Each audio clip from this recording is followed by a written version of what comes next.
पाप पुण्य, हमारे जीवन में हम पाप पुण्य को बहुत सुनते आ रहे हैं, लेकिन हमने कभी सोचने का प्रयत्न नहीं किया कि पाप पुण्य की जड़ क्या है। ये पाप पुण्य कैसे कैसे बनते हैं? क्या शरीर से पाप होते हैं या आत्मा पाप करता है? आत्मा से तो पाप हो ही नहीं सकते, क्योंकि आत्मा शुद्ध परम पवित्र है, परमात्मा स्वरूप है। आत्मा से तो पाप हो ही नहीं सकता। फिर पाप कौन करता है? ये शरीर करता है। शरीर क्या है? जान है तो शरीर है, अगर जान छूट जाए तो शरीर बिना काम का। फिर शरीर को भी कुछ महत्व नहीं है। फिर पाप आया कहां से? पाप की जड़ है क्या? पाप कैसे कैसे बनते हैं और पुण्य कैसे कैसे बनते हैं? क्या है पाप पुण्य बनने के लिए कारण क्या है? कहां से आते हैं ये पाप और पुण्य? ये पाप और पुण्य किसके आधार पर होते हैं? इस पाप पुण्य का आधार क्या है? इस पाप पुण्य का मुख्य कारण क्या है? इसके बारे में हमें जानना है। तो ये जानने के लिए एक छोटी सी एक कहानी है, एक नैतिक कहानी है। उस कहानी को हम समझने का प्रयत्न करते हैं। इस कहानी को समझने के बाद में हमको समझ में आ जाएगा कि पाप की जड़ क्या है और पुण्य की जड़ क्या है। पाप कैसे बनते हैं और पुण्य कैसे बनते हैं।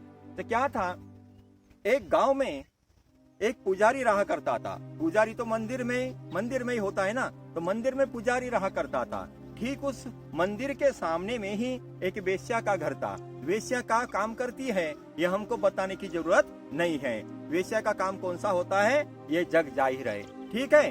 तो एक दिन क्या हुआ, वो पुजारी मर गया, उसका मरण आ गया, मर गया, ठीक है।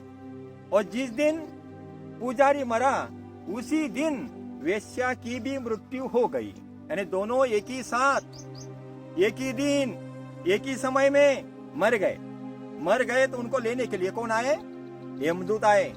एक यमदूत थोड़ी आने वाला है, 2 जन मरे तो 2 जन आए। 2 यमदूत पधारे वहां पर। दोनों यमदूत, एक यमदूत आया वेश्या के लिए और एक यमदूत आया पुजारी के लिए। दोनों यमदूतों ने दोनों को उठाया, उनको बॉडी को नहीं उठाया, उनका जो सूक्ष्म शरीर होता है उसकी जो आत्मा बोलते हैं जो भी है, दोनों को उठाया। और उठाने के बाद में दोनों को ले जाने लगे रास्ते से। वो रास्ता है ना, हमारा रास्ता नहीं था ये वाला, ये गली वो रोड वैसा नहीं था, ये हाईवे बाईपास ऐसा कुछ नहीं था। उनका अलग ही रोड होता है जो हमको नहीं दिखता। उनका क्या रास्ता था पता नहीं, उनके वो रास्ते से ले जाने लगे, ठीक है। तो रास्ते से चलते चलते जा रहे हैं। कुछ देर चलने के बाद में वो रास्ते में और 2 रास्ते बन गए। एक रास्ते की तरफ लिखा हुआ था बोर्ड पे नरक का रास्ता, दूसरी तरफ लिखा हुआ था स्वर्ग के तरफ जाने वाला रास्ता।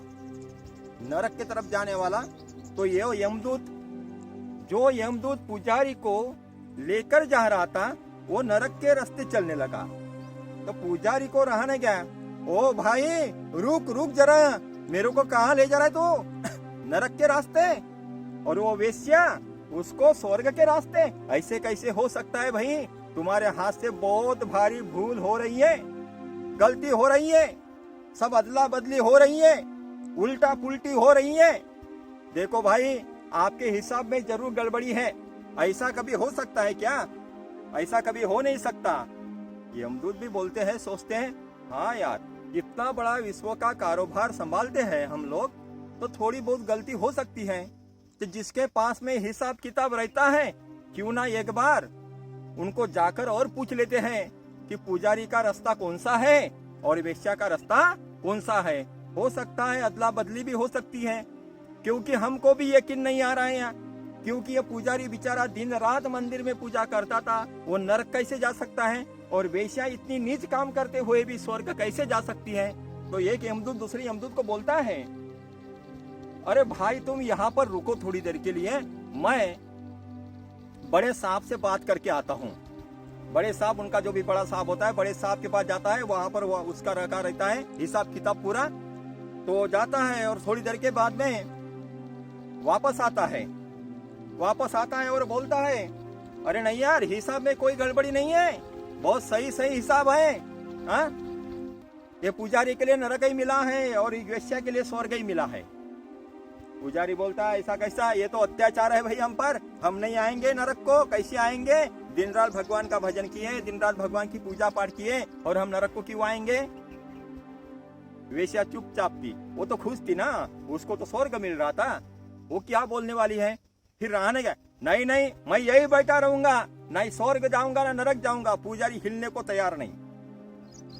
यमदूत बोलते तू नहीं हिलेगा तो हम उठा के ले जाएंगे। नहीं नहीं नहीं मैं आता हूँ, लेकिन मुझे नरक क्यों मिला और वेश्या को स्वर्ग क्यों मिला, इसका कारण मैं जानना चाहता हूँ। ये कारण मुझे बताइए, क्योंकि मैंने कभी ऐसा नीच काम किया ही नहीं है, बुरा काम अपने लाइफ में किया ही नहीं है, तो फिर मेरे को नरक क्यों? वेश्या ने तो दिन रात बुरा काम किया है, हर दिन बुरा काम किया है, फिर उसको स्वर्ग क्यों? यमराज के जो दूत थे वो यमराज के दूत बोलने लगे,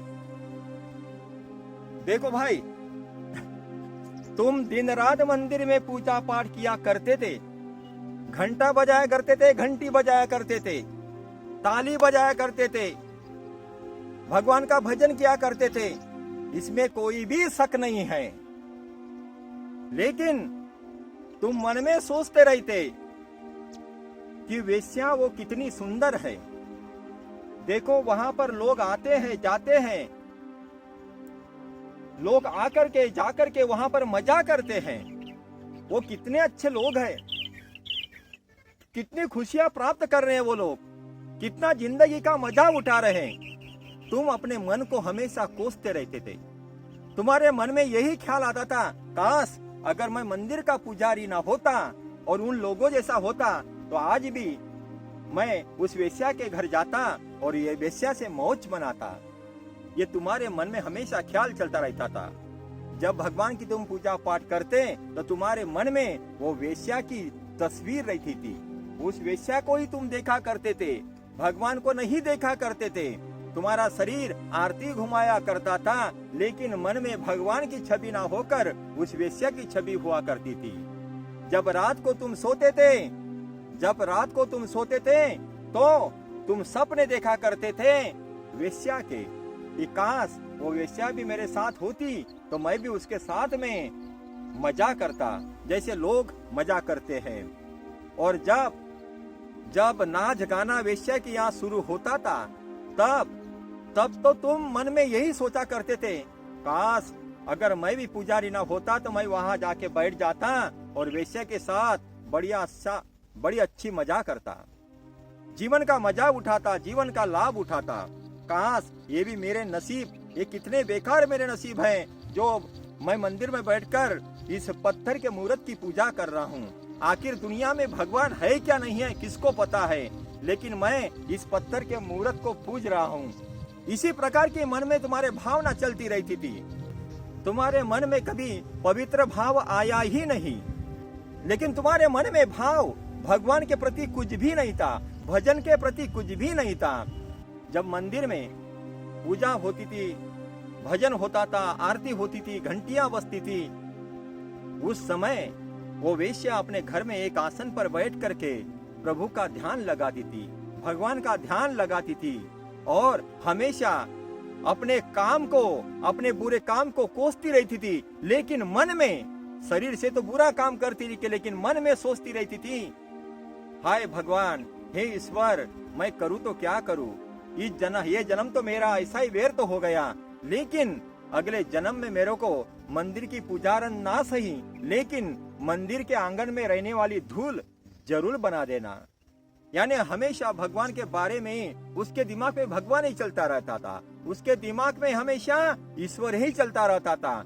शरीर से जो काम थे वो काम तो शरीर से तो वो काम कर ही रही थी, जो कोई गंदे काम है, जो नीच काम है वो तो चल ही रहे थे, लेकिन उस वेश्या के मन में भाव था भगवान के प्रति, हमेशा भगवान का ध्यान करती, रात दिन उसके मन में भगवान बैठे हुए थे, भगवान थे उसके मन में, ईश्वर का ध्यान लगाया करती थी, वो हमेशा ईश्वर को याद करती थी।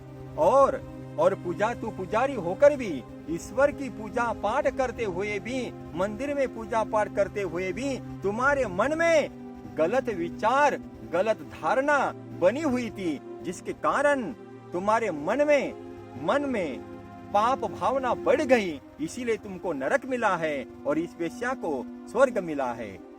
मेरे भाई बहनों, हमारे जीवन में शरीर से अनेक कार्य होते रहते हैं, लेकिन ये शरीर अपने आप काम थोड़ी करता है। इस शरीर को भी कोई आदेश देता है। तो सब हमारा मन बड़ा चंचल होता है। जो भी करता है मन करता है। अगर हमारा मन शुद्ध है तो हमारे हाथ से काम भी अच्छे होंगे। हमारा मन निर्मल है तो हमारे हाथ से काम भी अच्छे होंगे, कर्म अच्छे होंगे। हमारा अगर मन निर्मल नहीं है, हमारा मन अपवित्र है, तो बुरा ही सोचेगा, और बुरा सोचेगा तो बुरा ही करेगा। मन खुद नहीं करता है, मन स्वयं कार्य नहीं करता है, स्वयं कर्म नहीं करता है, करवाता है। किससे करवाता है? शरीर से करवाता है। जो करता है वो पाप नहीं करता है, जो करवाता है वो पापी होता है। यानी लेकिन जब हम स्वर्ग में नरक में जाते हैं तो ये शरीर थोड़ी जाता है, शरीर तो यही पर खत्म हो जाता है। ये थोड़ी पाप पुण्य भोगने वाला है। तो हमारा शरीर नहीं जाता था, कौन जाता है? मन जाता है। किसके साथ में? सूक्ष्म शरीर के साथ में। तो सूक्ष्म शरीर में ही मन से बना होता है, उसमें मन सबसे बड़ी चीज होती है। तो पाप पुण्य हमेशा मन से होते हैं। इसीलिए कहते हैं कि मन में हमेशा अच्छा सोचना चाहिए। मन में कभी बुरे ख्याल, बुरे विचार नहीं लाना चाहिए। बुरे विचार और बुरे ख्याल ये नरक के तरफ ले जाते हैं, और अच्छे विचार, अच्छे ख्याल, अच्छी सोच ये मनुष्य को कहाँ ले जाती है? स्वर्ग की तरफ ले जाती है। सबसे बड़ी चीज है हमारी सोच। सबसे बड़ी सोच हमारी सबसे बड़ी होती है। उस सोच के आधार पर ही हम कार्य करते हैं। इसलिए सभी बातों का जिम्मेदार, पाप पुण्य का जिम्मेदार हमारा मन होता है।